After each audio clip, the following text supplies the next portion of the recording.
Merci d'être venu cette fin de journée pour cette conférence qui va un peu inaugurer notre Assemblée Générale de CAUE de Mayenne. Donc on a souhaité faire une petite conférence avec Philippe Madec, qui est architecte urbaniste, aussi auteur de cette extension et cette réhabilitation du musée de Mayenne, du château de Mayenne. Philippe Madec donc, est architecte urbaniste, il est né en Bretagne. Je vous dis quelques mots, je ne sais pas si tout le monde connaît, mais vous avez quelques petites feuilles qui parlent de son œuvre, de son action. Il est pionnier du développement durable à la fois en architecture et en urbanisme. Il y a une rencontre qui s'est faite entre lui et la nature, peut-être avant l'architecture. Vous êtes fils d'ostréiculteur et petit-fils de meunier-sourcier. C'est peut-être ce côté-là aussi, la nature, les éléments, etc. Apparemment, vous dessiniez des bateaux avant de passer à l'architecture. Vous voulez faire des projets avec les gens, avec les personnes. C'est dans ce cadre, entre autres, que vous avez reçu des prix du projet citoyen. Vous avez, entre autres, moi j'avais visité ça il y a longtemps, une réalisation qui était connue par la France, beaucoup de CAUE aussi, c'était la réalisation à Plourin-les-Morlaix de la mairie médiathèque dans le Finistère.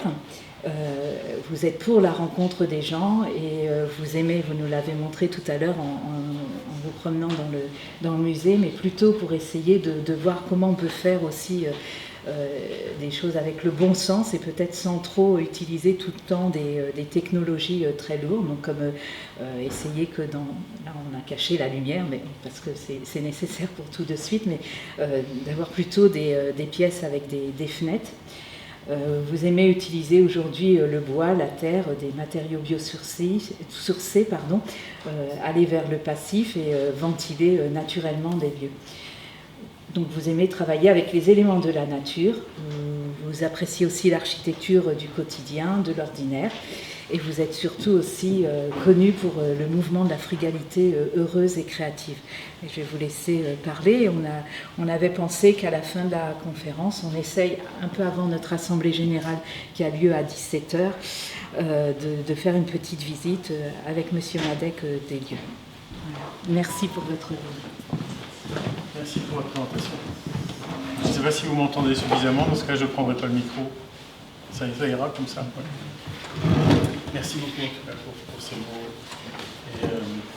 et pour l'invitation à être avec vous.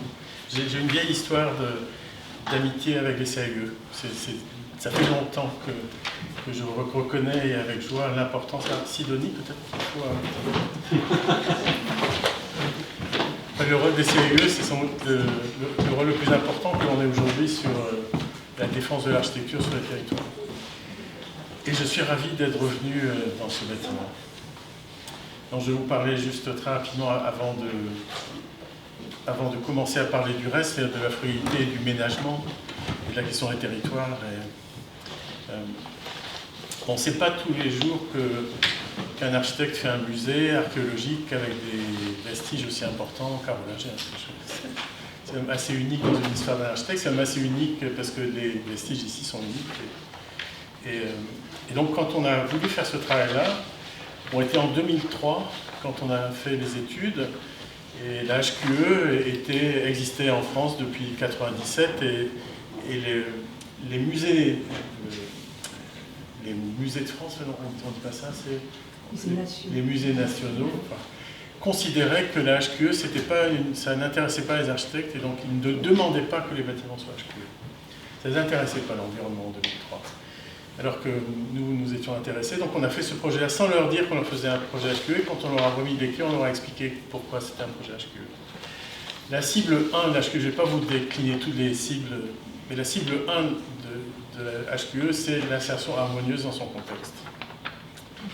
Voilà. Ce bâtiment, on a tout fait pour qu'il disparaisse, pour qu'il ne soit pas présent, pour qu'il ne vienne pas cacher finalement l'importance du logis. Et le seul endroit où on devait monter pour que l'ascenseur permette d'accéder pour les personnes à mobilité réduite dans les étages, Et vous savez que ce bâtiment a eu un label pour l'accessibilité pour les personnes à mobilité réduite. C'était le pignon, qui est le pignon le plus endommagé de toute l'histoire de ce bâtiment-là, et que donc, finalement, monter un mur comme on vient à l'assaut d'un bâtiment ancien, c'est la seule chose finalement que l'on voit dans le lointain. Et à l'époque, le bâtiment, la partie médiévale était réhabilitée, et on le voit aujourd'hui, le vieillissement du bois et le vieillissement de la pierre ont été équivalents. Vous savez, souvent on nous dit oui, mais le bois ça vieillit. Et alors souvent on condamne l'utilisation du bois parce que ça vieillit. Sauf que regardez bien, la pierre ça vieillit comme le bois. Et aujourd'hui l'insertion, elle marche, enfin excusez-moi, je le dis comme ça, mais je pense qu'on a réussi une jolie insertion ici, en faisant que l'on a ajouté une strate de plus au palimpseste archéologique, parce que si vous regardez bien ici, vous avez plusieurs épaisseurs, enfin on en voit 3 ici, 4, et nous on a juste rajouté une couche, celle où nous sommes, totalement démontable. C'est-à-dire que ce magnifique musée est fait pour être démonté, parce qu'en dessous, il y a des fouilles qui n'ont pas été achevées, à la différence d'autres endroits où les fouilles ont été achevées. Donc ce bâtiment peut un jour être déconstruit, et il est fait pour ça. Donc il est venu s'appuyer sur les remparts. Et donc nous sommes ici, comme vous le voyez. Et donc voilà, quand on arrive, on découvre cette partie qui est... On y descendra tout à l'heure. C'est un endroit où il y a des fouilles. Donc là, on a mis un jardin, simplement parce que un jardin en hauteur nous semblait cohérent avec le contexte. Et tout ce bâtiment est fait avec que des matériaux bio et géosourcés et de la ressource locale. C'est-à-dire que ce bâtiment est en chêne, et en chêne issu de la filière locale. La seule chose qui n'est pas en chêne, c'est la protection extérieure du bâtiment, parce que la toiture est en cuivre, et que pour éviter qu'il y ait du tanin qui soit projeté sur le cuivre et qui finalement finisse par faire que votre toiture devienne une pile électrique, il est indispensable de trouver un bois qui n'émet pas du tout de tanin. Et ces bois-là, il n'y en a pas partout. Donc ce bois-là, on a dû le faire venir du nord pour avoir le cœur, mais juste le cœur de pin sylvestre. Voilà. Donc cette partie-là. Mais ici, donc tout ce que vous voyez là, et y compris ces poteaux, sont en chêne. Et si vous regardez bien, vous verrez qu'il n'y a pas de fissures dans ces chênes massifs, que finalement le vieillissement s'opère magnifiquement bien. Pourquoi? Parce que ce que vous voyez là, et juste pour rendre hommage au serrurier, je vous demande de regarder cette grille quand vous sortirez. Il y a un puits climatique. Vous avez peut-être ressenti en entrant dans ce bâtiment qu'il faisait plus frais dans ce bâtiment qu'à l'extérieur. Or, il n'y a pas de climatisation. Donc il y a en fait de l'air qui arrive par le sol et qui vient lécher, voilà, ici, la muraille. Quand une muraille devient un mur, c'est-à-dire quand une muraille, au lieu d'être à l'extérieur, se met une partie à l'intérieur et une partie à l'extérieur, il y a l'humidité qui migre entre l'intérieur et l'extérieur. C'est naturel, c'est juste une question d'hygrométrie de l'air, simplement. Et donc c'est une migration qui se fait de l'extérieur vers l'intérieur.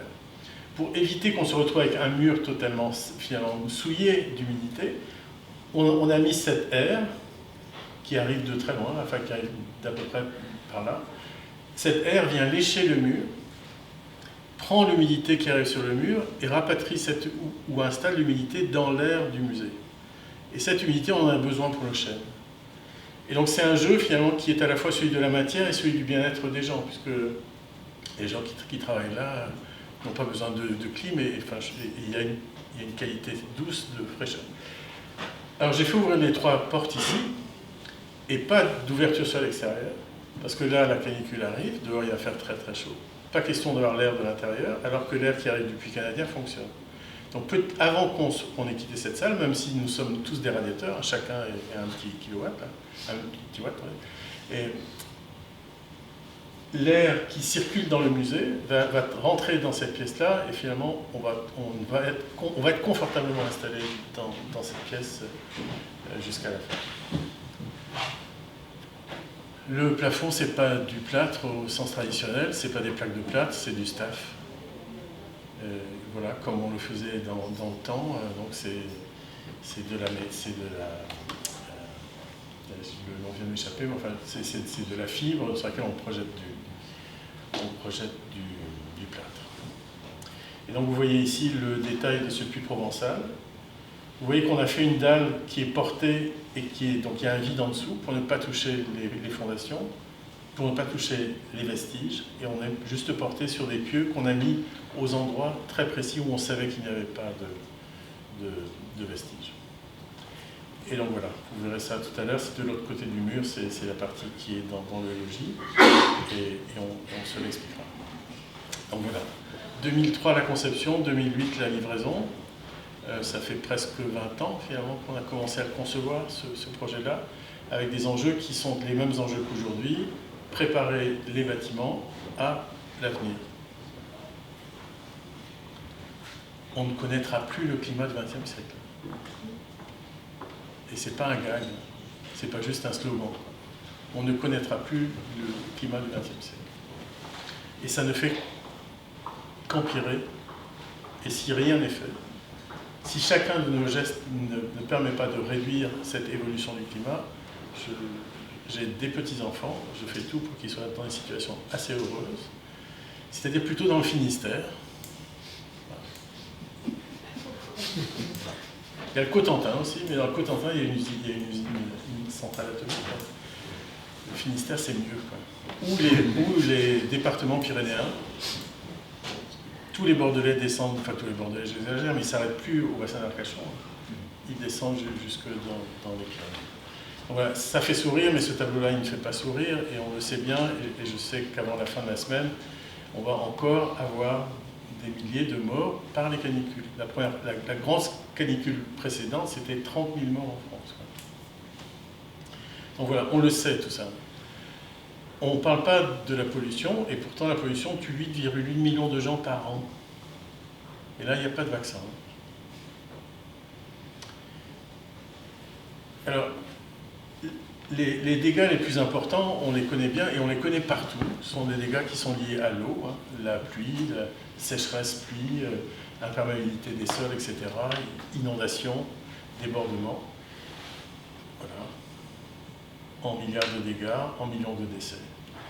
Je ne vais pas revenir sur tous les chiffres, puisque finalement aujourd'hui, à peu près, on les connaît tous, quoi. Mais il y a une question qu'il faut se poser, c'est pourquoi est-ce que les bâtisseurs, c'est-à-dire moi je suis architecte urbaniste, il y a peut-être des élus parmi vous, vous êtes des bâtisseurs, parce que vous êtes des maîtres d'ouvrage, il y a des ingénieurs qui sont des maîtres d'ouvrage, il y a des paysagistes qui sont aussi des bâtisseurs d'une certaine façon. Notre rôle est totalement passé sous le radar de la critique environnementale. Mais vraiment, on ne nous a jamais dit, mais c'est à cause de vous que tout ça arrive.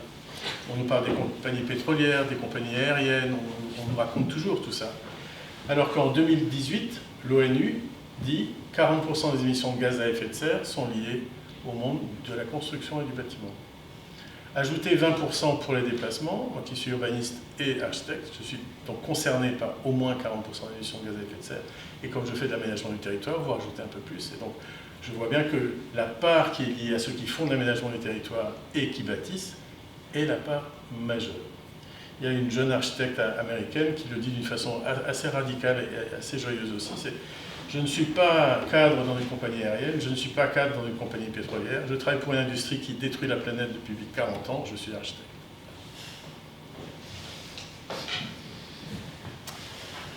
60% des déchets globaux viennent du bâtiment. En France, 70%, en Île-de-France, 75%. Quand vous prenez l'avion, vous participez à entre 3 à 4% des émissions de gaz à effet de serre. Quand vous achetez un parpaing ou un sac de ciment, c'est entre 7 à 9%. Donc tout le monde peut faire ses choix dans la vie. Hein. Mais nous, on les fait en tant que bâtisseurs. On arrête d'utiliser du béton, sauf quand c'est utile. Voilà.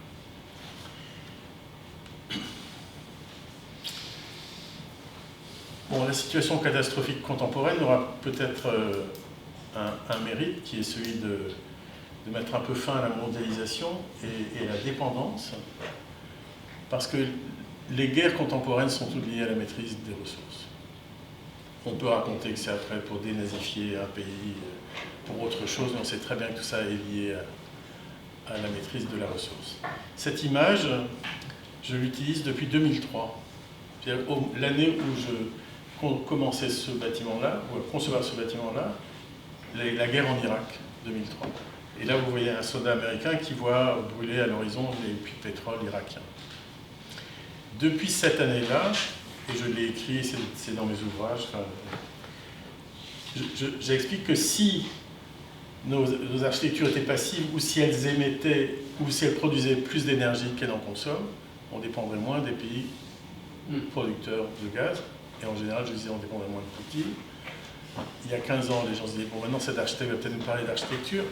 Sauf que ce que l'on sait très bien, c'est que tout ce que nous mettons en œuvre en tant que bâtisseurs s'inscrit dans une question géopolitique. C'est pas juste la carrière voisine qu'on utilise si on fait bien notre recours aux ressources. On sait très bien que tout ça s'inscrit dans une dimension géopolitique. Et donc, et merci de l'avoir évoqué, il y a 4 ans, avec Alain Bornarel, qui est un ingénieur, et Dominique Gozin-Muller, qui est une architecte-auteur, on a lancé un manifeste qui est le manifeste de la frugalité heureuse et créative. On voulait dire stop à ça. Grosso modo, on voulait dire stop au fait que la machine devenait l'outil essentiel de tous nos modes de vie. On l'a appelé Manifeste pour une frugalité heureuse et créative. On n'a pas dit sobriété heureuse. Nos amis Pierre Rabhi et Cyril Dion disent sobriété heureuse. Les gens de Négawatt parlent de sobriété énergétique. L'État maintenant parle de sobriété pour l'énergie. Mais en fait, la sobriété nous semble être une valeur plus négative que la frugalité. Parce que la frugalité, ça vient du latin frux frugis frugem, qui veut dire le fruit. Frugal, c'est la récolte du fruit. Et la récolte du fruit est fructueuse quand elle ne blesse pas la terre et qu'elle rassasie ceux qui la font. Et finalement, retrouver une relation à la nature qui est une relation positive, simplement par une récolte juste et heureuse, nous semble être la meilleure manière d'engager les choses. Donc voilà, c'est la bonne récolte des fruits, fructueuse, juste, simple. Ça renvoie à un rapport du Club de Rome de 1997 qui s'appelait Facteur 4. L'Europe a aussi un facteur 4 aujourd'hui qui est la réduction des émissions de gaz à effet de serre par 4 à l'horizon 2050 sur la base des émissions de 1990. Vous voyez, c'est assez technocratique cette histoire. Alors que le Club de Rome avait une vision plus humaniste et qui me semble plus intéressante, qui est 2 fois plus de bien-être en consommant 2 fois moins de ressources. Alors, est-ce qu'il y a un autre programme d'avenir que celui-là ? Moi, j'en connais pas d'autres. Hein. J'en connais pas d'autres. Parce que le travail que l'on fait, c'est pour être heureux. Enfin, on ne va pas commencer à se rendre malheureux parce qu'on sait que tout ça est limité, qu'on n'a plus la possibilité d'utiliser autant d'énergie qu'on le souhaiterait. Donc il faut trouver les conditions du bonheur, du bien-être, en sachant qu'on doit utiliser 2 fois moins de ressources. Notre manifeste a créé un mouvement, qui est un mouvement national, mais qui est aussi devenu un mouvement international. Et quand les pays dans lesquels les langues ne sont pas d'origine germano-latine ont dû traduire frugalité, parce qu'en allemand c'est frugalitat, en frugalidat, frugality, frugalita, enfin, toutes les langues germano-latines ont le mot dans leur langue, mais quand vous le traduisez en chinois classique ou en turc par exemple, il n'y a pas le mot qui convient. Et comme la récolte est liée à l'abondance, même si l'abondance est parfois petite, mais il y a toujours une question d'abondance. C'est plutôt du côté de l'abondance que la traduction a été faite dans ces langues. Voilà. Aujourd'hui, peut-être que la Mayenne pourrait se signer un peu plus, on va dire. Ça, c'est la carte destinataire en France. Là où les couleurs sont sombres, il y a un peu plus de signataires que dans d'autres coins. Donc je suis du Finistère, oui. Il y a plus d'habitants dans ce... Oui, c'est ça. Oui. Je vous taquine, mais bah oui, c'est normal aussi qu'à Paris ce soit noir. Il y a plus d'architectes à Paris qu'à Paris, mais il n'y a pas que les architectes. Mais disons que voilà, aujourd'hui, dans tous les territoires français, il y a des signataires. Il y a grosso modo 37% d'architectes. Comme on est 14 000 signataires, ça veut dire qu'il y a plus de 5 800 architectes qui ont signé. Ça commence à faire quand même un groupe qui dit quelque chose en commun. Et vous voyez aussi voilà, les ingénieurs, les urbanistes, les artisans qui se reconnaissent là-dedans, les maîtres d'ouvrage, etc. Il y a très peu d'élus. Enfin, c'est zéro parce qu'on a enlevé les virgules après le zéro, mais on est grosso modo à 0,4. Et puis, il y a la société civile qui a signé, qui nous dit « Vous avez raison de faire ça, vous avez raison de vous battre pour cette frugalité-là ».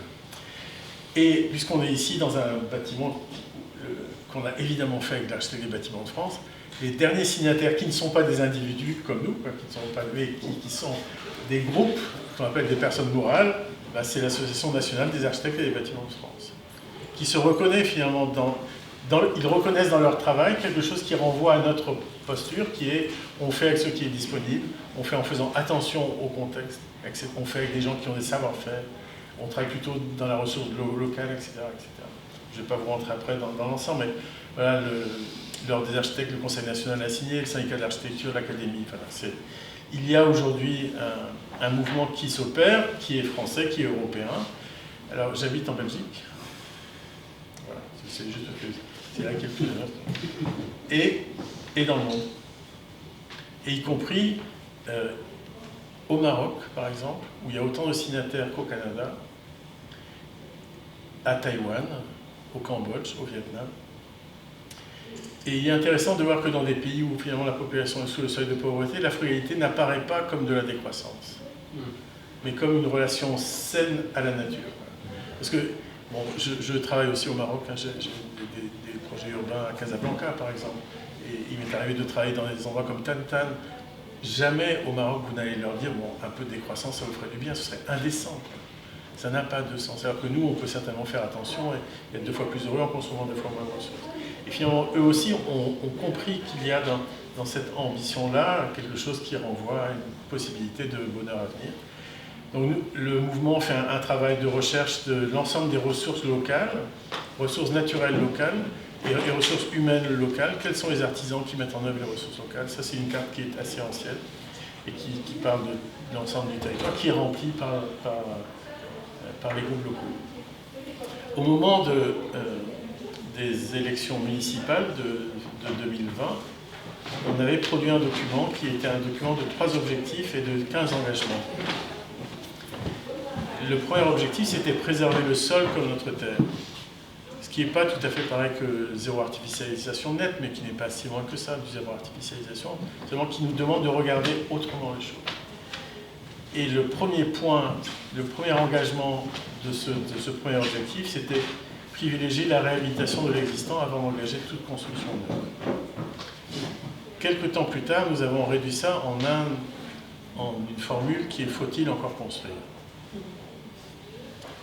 Donc, faut-il encore construire, ça veut dire qu'il y a un point d'interrogation. Et faut-il encore construire, c'est une question à se poser chaque fois que l'on a un projet à venir. Alors peut-être qu'à la fin, on répondra oui, il faut construire. Mais en tout cas, il faut auparavant avoir coché toutes les cases qui permettent de réutiliser ce qui est déjà là.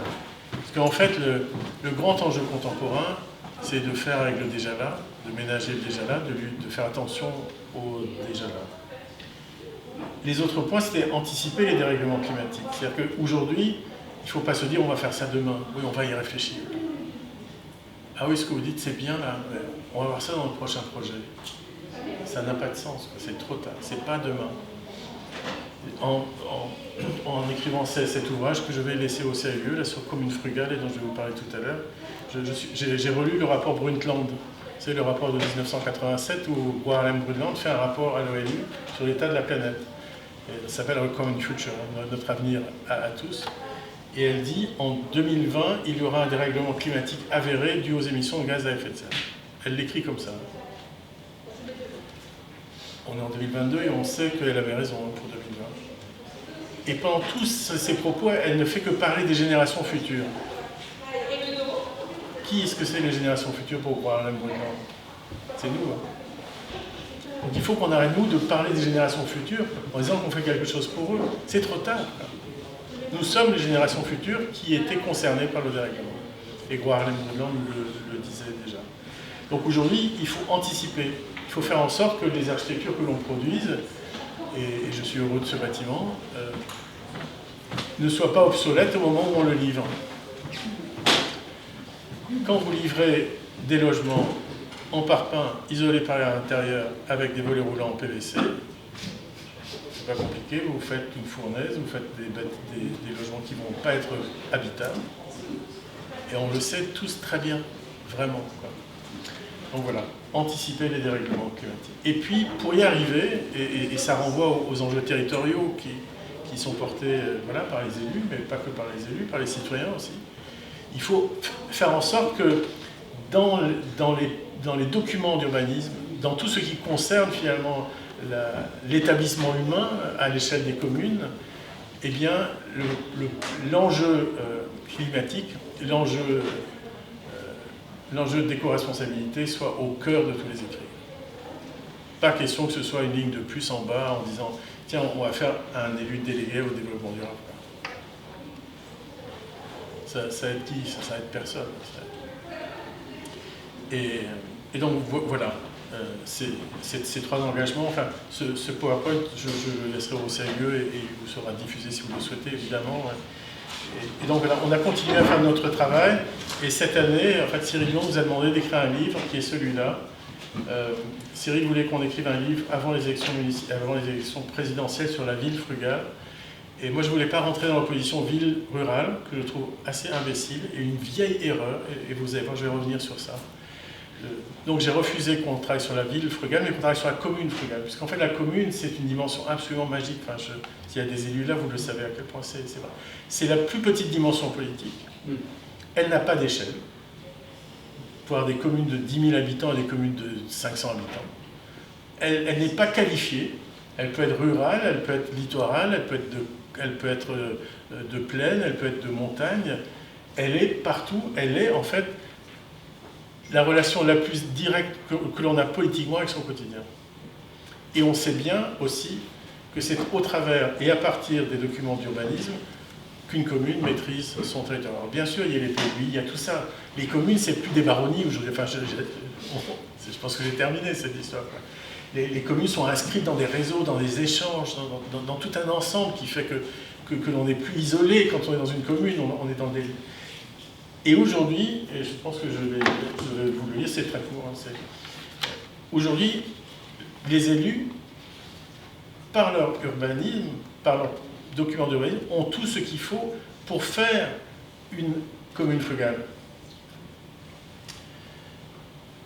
Mettons véritablement en œuvre le code de l'urbanisme qui, dans son article 2, fixe 8 objets frugaux pour les communes. L'équilibre, la qualité, la diversité, la sécurité et salubrité, la prévention, la protection, la lutte contre le changement climatique et l'inclusivité. Voilà. C'est un texte de loi. Il suffit de mettre ça en œuvre et de se doter des outils pour le faire. Il n'y a même pas à se battre pour faire en sorte que les valeurs liées à l'inclusivité, au changement climatique apparaissent dans les documents. Il n'y a pas de travail à faire pour que tout ça apparaisse comme des nouveaux récits. Et on l'a redit autrement.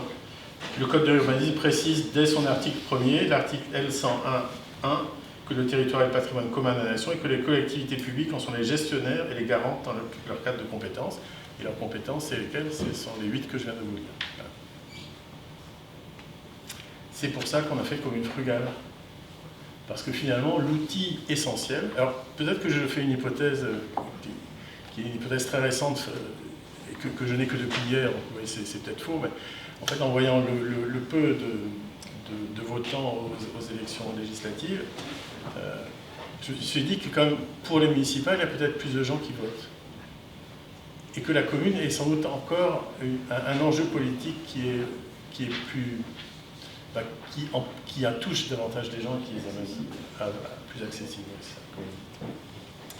Donc voilà, donc dans ce livre, il y a un certain nombre de chapitres, s'engager, ne plus administrer, parce que, ouais, bien sûr, il faut administrer, certains sont là pour ça, mais en même temps, il faut aussi s'engager, y compris quand on administre.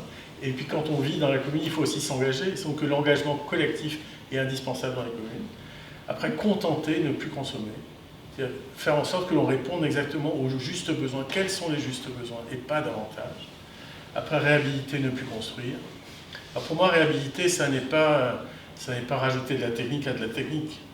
Réhabiliter, pour moi, a beaucoup plus de sens quand on le dit du point de vue du retour en estime. Vous voyez, souvent, il faut se remettre à aimer son territoire pour voir à quel point, finalement, simplement travailler sur ce territoire permet de faire en sorte qu'il retrouve toutes ses valeurs, y compris dans nos yeux. Donc, réhabiliter comme un retour en estime est un outil, à mon avis, beaucoup plus puissant que simplement rajouter du plastique sur tous les bâtiments isolés. Et après, l'enjeu, et c'est le sous-titre de ce livre, c'est la révolution du ménagement. En fait, l'aménagement du territoire est une idée qui est née au XXe siècle. C'est une idée très productiviste, en fait. Et il est indispensable de réfléchir autrement au territoire. Arrêter de dissocier les activités les unes des autres, arrêter de faire du mal simplement à la terre et à la biodiversité évidemment, mais aux vivants, quoi. Et donc, se souvenir que ménager est plus intéressant qu'aménager, c'est peut-être une façon de commencer simplement à entrer dans l'action avec un autre regard, une autre posture. Par exemple, les ZAC. Donc les ZAC ont été créés dans les années 70 pour permettre les villes nouvelles. Donc vous voyez, c'est dans ce contexte-là, c'est assez ancien. Zone d'aménagement concerté. Je vous propose d'imaginer ce que pourrait être une zone de ménagement concerté. Voilà.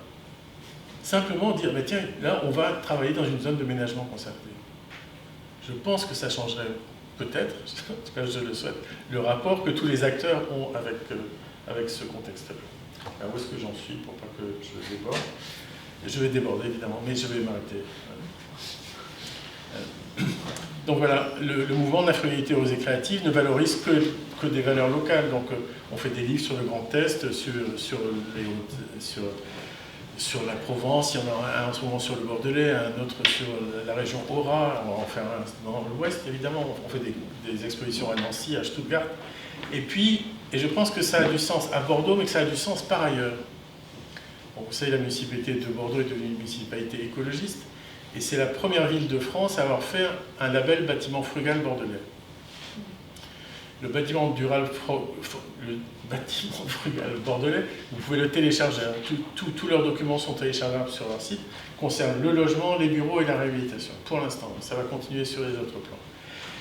Et l'intelligence du travail qui a été fait est de regarder que la réalité de ce qui s'opère sur le terrain, eh bien, fait que, en tout cas à Bordeaux, ceux qui construisent Bordeaux, ce sont les bailleurs sociaux et les promoteurs immobiliers.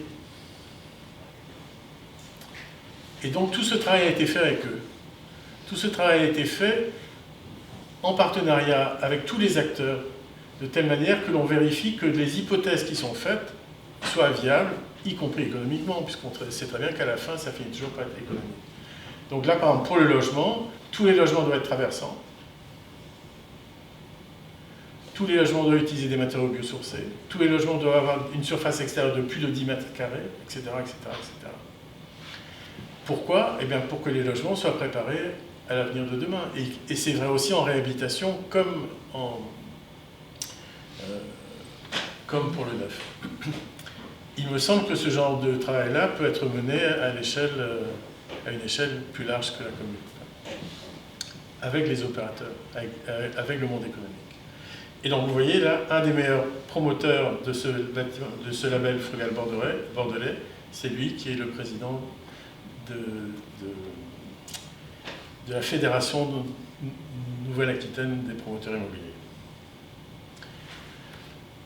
Alors il existe en France quelque chose que vous ne connaissez pas qui s'appelle le OFF du DD. Ça fait plus de 10 ans que le OFF du DD existe, où on montre qu'il est possible de faire des architectures différentes. Des architectures qui ne sont pas comme ce qu'on fait habituellement. Donc OFF c'est pour ce qu'on fait à côté, et DD, vous avez bien compris. Alors OFF va changer de nom, va pas changer de nom, mais va changer de sens. OFF, ça va être Oser faire frugal, à partir de cette année. Il y a une exposition qui tourne en ce moment, et en fait c'est une exposition que les CAUE peuvent prendre, parce que en fait, c'est une exposition que l'on imprime, c'est pas une grosse exposition avec des maquettes et des choses comme ça. Elle fait le tour et elle marche très bien, et elle montre comment depuis plus de 10 ans, vous savez bien que ce qui est montré il y a 10 ans a été conçu 5 ans plus tôt, quoi. Donc ça fait plus de 15 ans qu'au moins on sait faire autrement. Bon, il y en a d'autres qui ont commencé avant 15 ans, mais la possibilité de faire autrement, c'est même plus une utopie ni une possibilité, c'est un fait. Et alors je voulais vous dire ça parce que je pense que quasiment personne ne le sait en France. En tout cas, je le vérifie assez vite. J'ai écrit un article et j'espère qu'il va être publié assez rapidement. Ça renvoie aux échelles comme celle de la Mayenne. Voilà. Ça fait plus de 15 ans que j'essaie de faire comprendre que bon, ça c'est la France. Ça c'est la France des ponts et des chaussées. Et ça c'est la France de la métropolisation. Ah, vous êtes dans le gris. Incroyable, non? Comment se fait-il que l'on puisse penser ça? Comment se fait-il que l'on puisse croire, comme disait l'INSEE, que 77,5% de la France était urbaine? eh ben, c'est ce qui permet de faire la métropolisation express, comme ça, de déséquiper le territoire, puisque finalement, il n'y a pas de gens dans le territoire, ils sont tous dans les villes. En fait, cette doxa qui a amené l'INSEE à dire qu'il y a urbain quand il y a 2000 habitants agglomérés, il faut oser, non? A fait que l'on est dans cette imbécilité totale, mais qui n'est pas que française. Bon, j'étais expert de l'ONU pour le sommet Habitat 3 à Quito en 2016 et j'ai assisté au moment où l'OCDE, la Commission européenne, la Banque mondiale, la FAO et l'IAO ont décidé de revoir les définitions des statistiques mondiales autour de la question urbaine.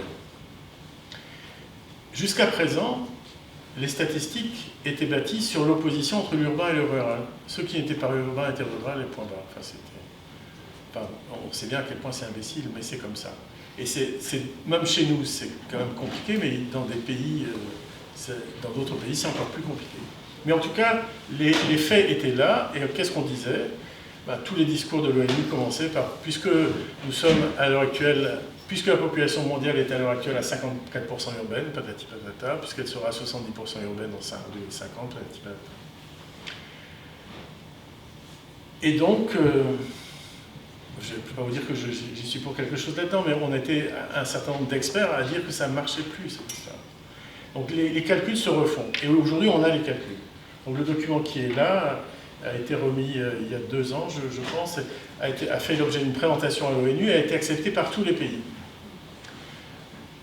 Au point même qu'aujourd'hui, l'INSEE s'est excusé d'avoir eu une posture trop orientée sur l'urbain. Alors comment est-ce qu'ils ont fait évoluer les choses? En arrêtant de penser qu'il y avait l'urbain et le rural, et en acceptant l'idée qu'il y avait l'urbain, dense, le semi-dense urbain, le semi-dense rural, le rural et le très peu peuplé. Donc au lieu d'avoir 2 catégories, on se retrouve avec 5 catégories, ce qui est beaucoup plus proche de la réalité du monde tel qu'on le vit quand même.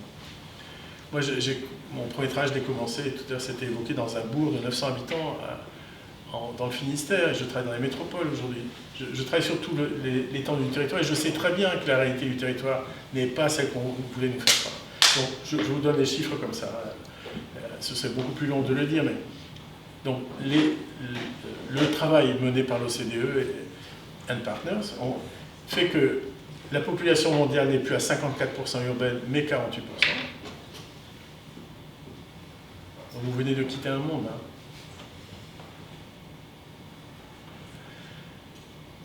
Et ne sera qu'à 54% urbaine en 2070. Hypothèse, puisque ça renvoie aussi à un ralentissement de l'urbanisation mondiale. Et qu'est-ce qui se passe en France et en Europe? En France, la catégorie très peu peuplée, c'est une catégorie qui est arrivée justement pour l'Europe et pour la France. Donc la France était à 77,5% urbaine. Hein. Aujourd'hui, elle est à 37,9% urbaine. Elle est à 33 et quelques pourcents intermédiaires et à 35% rural. La France est un des pays les plus ruraux d'Europe. Alors qu'est-ce que ça veut dire? Ça veut dire qu'on a enfin reconnu que ce qui donne la saveur au territoire, c'est la portion intermédiaire. Dite intermédiaire, le mot ne me plaît pas tellement, mais on voit bien que la réalité du territoire occupé, c'est cette dimension qui n'est pas l'urbain dense et qui n'est pas non plus le rural très peu dense. Bien que le rural occupe près de 80% du territoire. Après, on le verra autrement. Mais... Donc en fait, la réalité de l'occupation du territoire est portée par le semi-dense. Ce qui devrait, espérons, changer la politique d'aménagement du territoire, voire de ménagement du territoire. Parce que regardez-le déjà là comme il est habité, moi j'appelle ça du ménagement. Voilà. Et la Commission européenne était dans l'affaire, et donc tout ça a été accepté, et tout ça devrait être su. Et je n'ai jamais compris pourquoi le travail qui a été fait à Quito n'a jamais été débattu en France. Jamais on a parlé d'Habitat 3 en France. Et on ne parle pas de ça en France. Est-ce que ça veut dire que l'idée que l'avenir de l'humanité sera de toute façon urbaine et à ce point ancré dans les esprits que personne ne veut en changer? Je pense que c'est une catastrophe. Et que sans doute, je ne les défends pas, j'explique seulement le fait que j'ai vu. Je pense que les Gilets jaunes ont fait la plus belle critique qu'ils pouvaient faire d'un aménagement du territoire mono-orienté vers l'urbain. Et de cette idée que que la France serait à 77,5% urbaine. Donc voilà, en fait, ce petit document-là, s'il rentrait vraiment dans les faits politiques, pas seulement mondiaux, mais même chez nous, je pense que ça a un sens incroyable sur la façon de regarder le territoire habité. C'est quand même ça, 77% urbain. C'est mourir de rire, non? Et comme ça, quoi. Il fallait oser, hein, produire une carte comme ça. Non? Et en oubliant, parce que moi j'ai été consulté sur Aix-Marseille-Provence. Comme si, là, dans l'orangé de Aix-Marseille-Provence, vous n'aviez pas des endroits extrêmement ruraux. Quoi. Vraiment.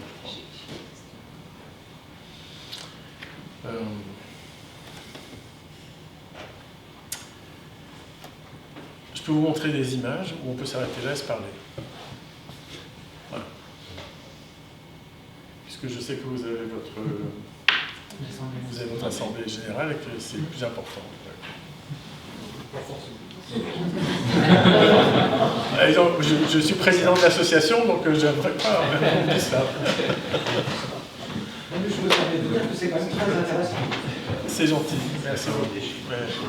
Mais donc, enfin voilà, je vais les laisser cet ouvrage-là, enfin ces deux ouvrages-là, qui sont les deux derniers livres. Mieux avec moi, vous avez compris, c'est une autre manière d'écrire le travail du Club de Rome. Je n'étais pas à l'origine du Club de Rome, mais je suis membre du chapitre Rome du Club de Rome aujourd'hui. Et mieux avec moi, je pense que c'était utile. Et donc celui-là, comme une frugale, qui donne tous les éléments que j'ai évoqués tout à l'heure. Alors peut-être qu'en répondant à certaines de vos questions, je pourrais vous montrer des éléments comme ça, mais je préfère peut-être qu'on se parle. Bon.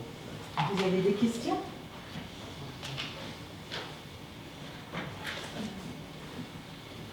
Je dois commencer. Merci.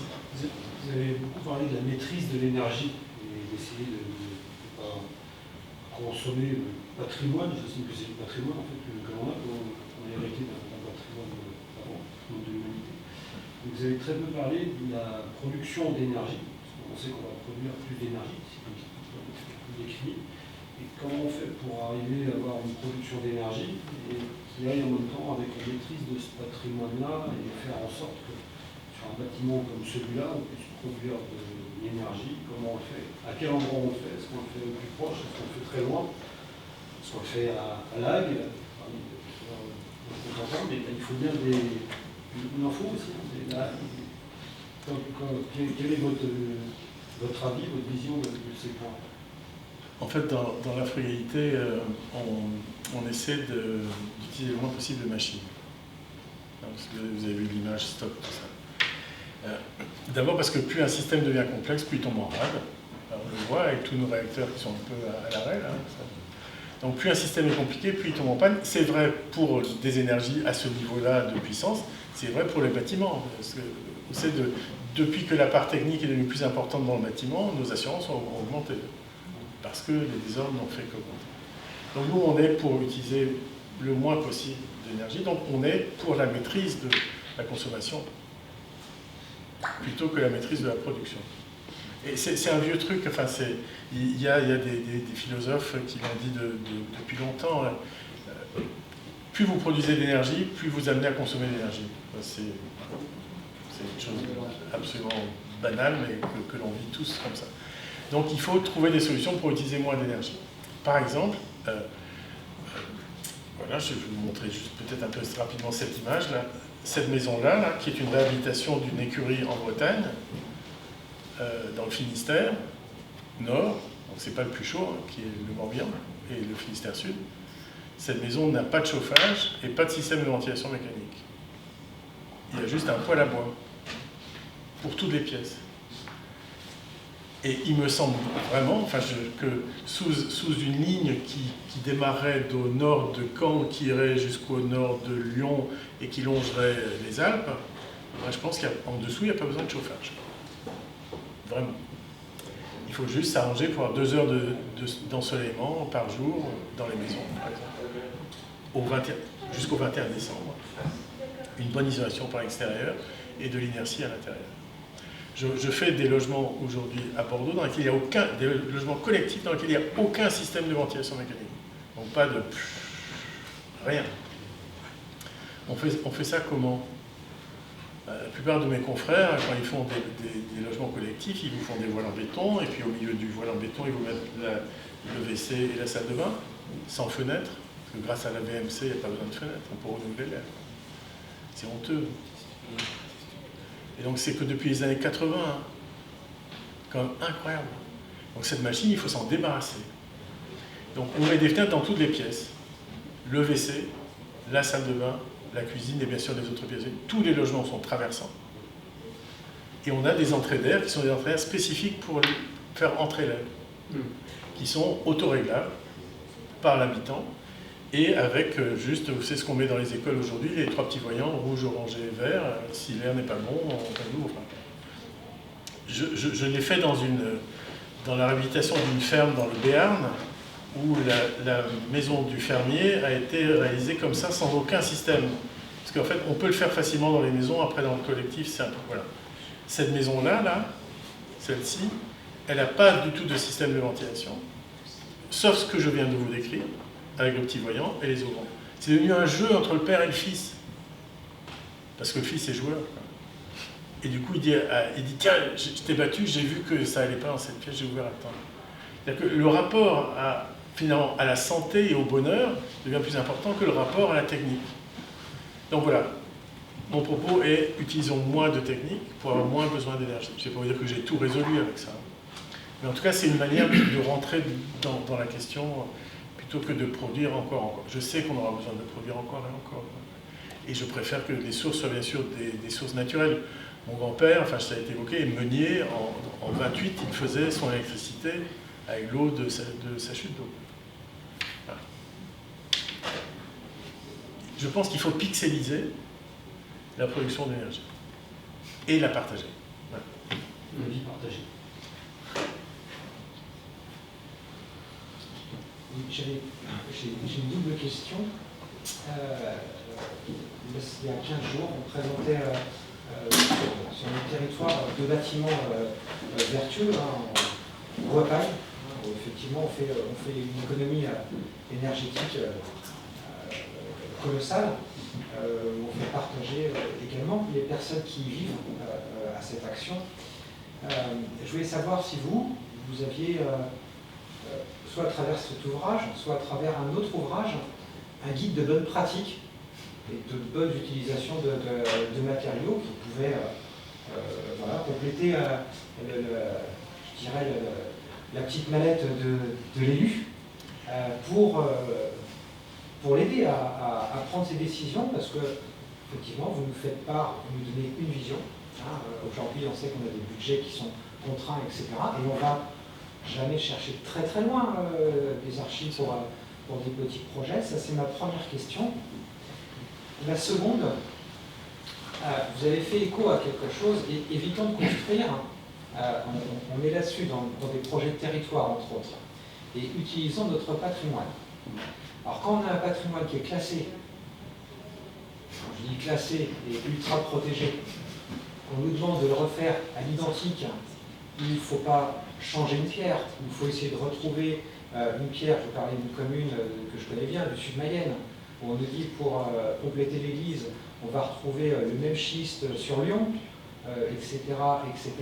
Et comment mettre ces bâtiments aux normes pour qu'ils puissent redevenir fonctionnels, plutôt qu'en reconstruire un autre à côté qui va servir de salle d'association. Est-ce que, d'après vous, tous les ABF aujourd'hui sont convaincus de votre propos? Alors, en tout cas, l'Association nationale des architectes des bâtiments de France a signé le manifeste de la frugalité aux écrins. Donc, vous pouvez le leur rappeler. Merci. Peut-être qu'ils ne le savent pas. Il va venir tout à l'heure. Eh ben voilà. Alors, après, il n'y a pas aujourd'hui de manuel, il y en a plein. On a des amis qui sont aussi des signataires du manifeste qui font ce travail-là de formation depuis très longtemps. Et aujourd'hui, vous avez, enfin, plutôt pour la maison d'ailleurs que pour les bâtiments publics, vous avez plein de solutions qui existent déjà et en fait vous pouvez aller. Vous pouvez aussi vous rapprocher d'un organisme qui s'appelle le CREBA. Le CREBA, c'est un organisme absolument génial, qui est une émanation du CEREMA, je crois. Ça s'appelle le Centre de ressources pour le bâtiment ancien, ou le Centre de réhabilitation du bâtiment ancien. Vous tapez CREBA. Ces gens-là font un travail incroyablement pertinent à l'attention des artisans.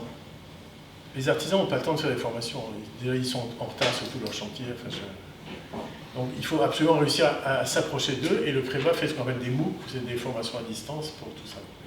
Parce que faire un travail sur l'ancien, c'est un enjeu absolument difficile, sur le point de rosée. Hein. C'est cette histoire qui peut vous détruire un mur si vous ne mettez pas le bon isolant comme il faut mettre l'isolant, etc. Enfin, donc c'est l'artisan qui doit savoir répondre à ça. Et pourquoi est-ce qu'il est difficile d'avoir une seule solution? C'est qu'on en a terminé avec les propos génériques. On a terminé avec cette idée qu'il y a une manière de faire et qu'elle doit être partout pareille. Donc aujourd'hui, les réponses sont toujours des réponses locales. Moi, je peux vous dire, adhérer au mouvement d'Afro-Égalité Rose-Crédit, ça ne vous coûtera rien. Vous recevrez des liens et vous serez en relation avec les autres. Ou je ne sais pas, adhérer à Brudette, par exemple. Le réseau breton va jusqu'en Loire-Atlantique, et pourquoi il ne viendrait pas en Mayenne, quoi, qui est un réseau d'échanges entre élus sur les bonnes pratiques. Et ils sont tellement bien qu'on les a mis à l'arrière, avec le label Bâtiment Frugal Bordelais, on a mis Brudette, comme pour nous un exemple majeur de ce que peut être une pensée en réseau, et des échanges. Donc oui, il y a plein de solutions. On sait tout faire, mais vraiment, on sait tout faire. Sur la question du patrimoine, pareil, chaque fois c'est une réponse spécifique. Vous voyez ce bâtiment-là, nous, il y avait du mérule dedans, donc on a dû enlever toute la structure bois qui était à l'intérieur. Donc on a tout réisolé par l'intérieur, en continu, on a fait une boîte dans la boîte. Et le bâtiment a gardé son caractère ancien, ferme de Luberne, c'est pas un caractère important, mais vous retrouvez tous les modèles nature. Et donc chaque fois, finalement, il y a des réponses qui sont spécifiques aux projets qui sont en jeu. Et si vous n'arrivez pas, c'est pas grave. Le plus important, c'est d'avoir avancé. Peut-être que vous ne réussirez pas sur le patrimoine à faire en sorte que le passif et le BPOS arrivent. Et est-ce que c'est grave? Le BPOS, ça devait être obligatoire en 2020, vous vous souvenez, hein, la loi Grenelle, Donc voilà, le plus important, c'est que chacun fasse quelque chose qui fasse avancer l'histoire. Je suis en train de réhabiter mon premier projet. Imaginez ça. Un bâtiment que j'ai construit à la fin des années 80 au bord du périphérique de Paris, en béton. Et donc il est en mauvaise état parce qu'il était en béton, au bord du périph'. Et on est en train de le faire passer en plan Paris Climat. Donc on isole par l'extérieur, on retrouve la même esthétique. Hein. On isole par l'extérieur et on réussit à avoir les résultats du plan Paris Climat neuf alors que c'est de la réhab. Mais parce que nous, on est un peu enquiquiteurs avec ça. Donc il y a toutes les solutions techniques et après il faut l'envie. La réponse, elle n'est pas aussi ailleurs que dans ça. Ça n'est pas facile, ça n'est pas encore facile. Et il faut en avoir vraiment envie. Et il faut savoir dire non, y compris aux ABF. Et discuter avec eux. Après, quand vous parlez d'envie, ça veut dire les finances qui vont avec ou Ah ben, il y a la finance et il y a l'intelligence. Par exemple, quand vous avez de l'argent, où est-ce que vous le mettez? C'est un foot synthétique. visualiser une personne, ça dépend. Oui, mais en même temps, les élus sont des citoyens. Si vous voulez, aujourd'hui, on a un budget. Est-ce qu'on fait un double flux qui va nous coûter cher et qui va tomber en rade? Ou est-ce qu'on fait une ventilation naturelle qui va nous coûter moins cher et qui ne va pas tomber en rade? est-ce que l'on met des revêtements de sol de type marbre ou même granit qu'on a acheté loin, ou est-ce que pour le second œuvre, on ne met pas grand-chose, parce que finalement, le second œuvre, on sait qu'on va le jeter à la poubelle en moins de 5 ans, que 2, les goûts vont changer, etc., etc. Où mettons l'argent aujourd'hui, quand on fait du bâtiment, sur le clos et le couvert, et pas ailleurs, quoi. Parce qu'il faut préparer l'enveloppe à ce qui se passe aujourd'hui. Un jeune éditeur, on ne retrouvera jamais le climat du XXe siècle. Donc il faut absolument que le vêtement du bâtiment, son rapport au sol, son rapport à l'air, son rapport au soleil, soit absolument réussi. Moi, je ne veux pas réhabiliter de bâtiment BBC. Je ne veux pas faire ça. Je ne veux pas avoir à jouer avec les scotch, avec des choses que je vais devoir démonter et qui ne vont pas. On fait du passif d'emblée, au minimum du passif. Et je vous dis passif, mais quand on fait des architectures qui n'ont pas besoin d'être chauffées, qu'est-ce que je fais en fait? Je ne fais même pas du passif.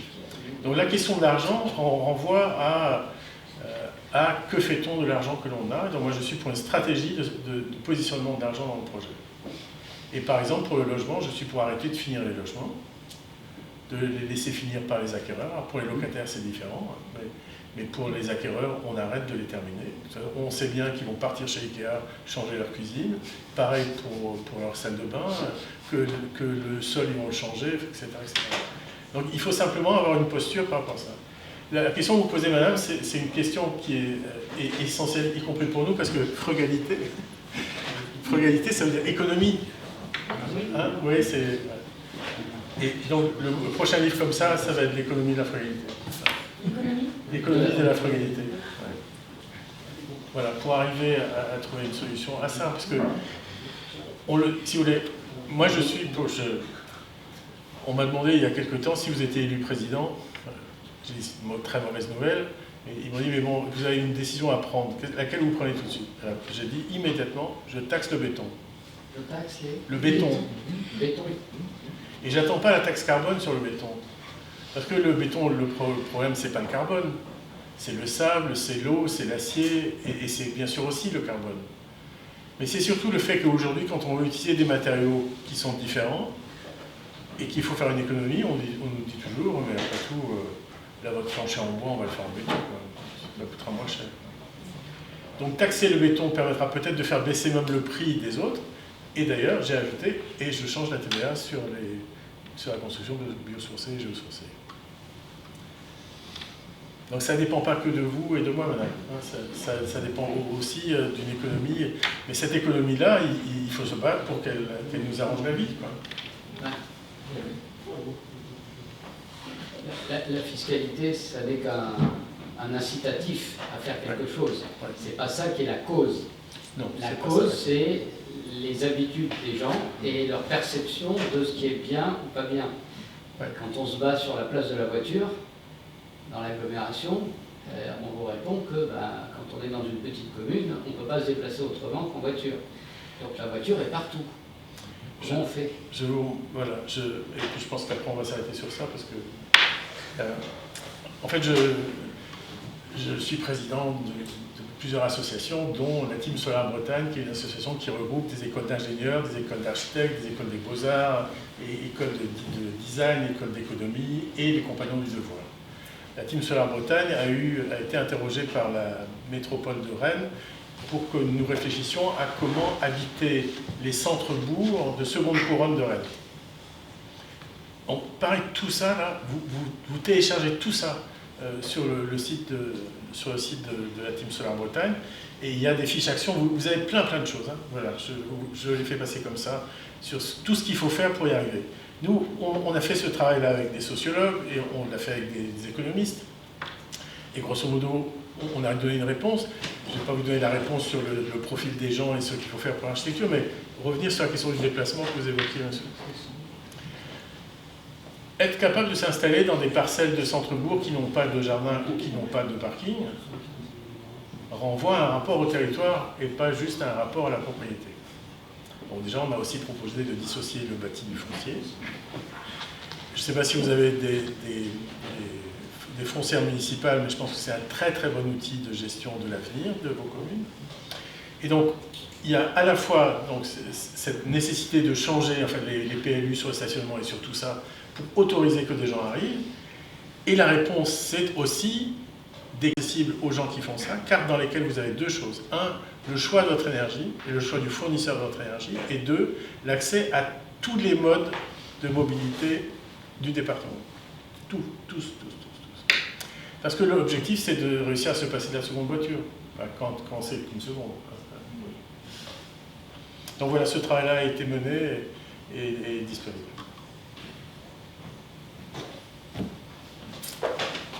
Voilà, le geste. Merci.